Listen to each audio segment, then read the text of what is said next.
আমরা বাঙালিরা নতুন কিছু শুরু করতে গেলে কোনো একটা শুভ দিনকেই স্পেশালি বেছে নিই। তাই কালী পুজোর ঠিক আগের দিন আমরা গুছিয়ে নিচ্ছিলাম আমাদের বিয়ের invitation card. Hello guys, welcome back to another mini blog. সকলকে আরও একটি নতুন ব্লগে স্বাগত জানাই। এটা অ্যাকচুয়ালি ইসিকাদের বাড়ির সাইডের কার্ড। আমি একটু হেল্প করে দিচ্ছিলাম কার্ডটাকে রেডি করতে আর কি। আর এটা ছিল তার পরিবর্তে আমার পারিশ্রমিক।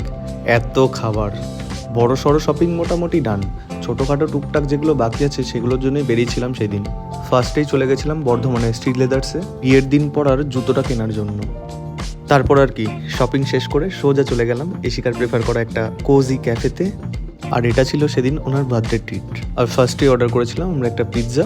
অ্যাকচুয়ালি পিৎজা খেতে গিয়েছিলাম আর কোনটা খাবো এটা বুঝতে পারছিলাম না, কিন্তু ওখানকার স্টাফদের জিজ্ঞেস করায় ওনারা আমাদের এটা প্রেফার করলেন।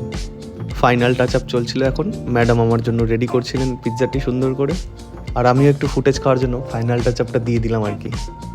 আর নেক্সট আইটেমে ছিল বেবিকর্ন মাঞ্চুরিয়ান আর সামথিং এলস, আমার ঠিক নামটা এই মধ্যে খেয়াল পড়ছে না, কিন্তু খেতে অনেক টেস্ট ছিল। টেস্ট হওয়ার হয়তো অন্য আরেকটা রিজনও থাকতে পারে, যেহেতু আমাকে খাইয়ে দিয়েছিল আর বিলটাও ও পেমেন্ট করেছিল। আর এই যে ওনার এক গাদা টাকা খসিয়ে আমি মনের আনন্দে এখন রিল্যাক্স করছি। সব কিছু শেষ করে ফাইনালি চলে এলাম বাড়ি। দেখা হচ্ছে তোমাদের সাথে পরবর্তী মিনি ব্লগে। টাটা।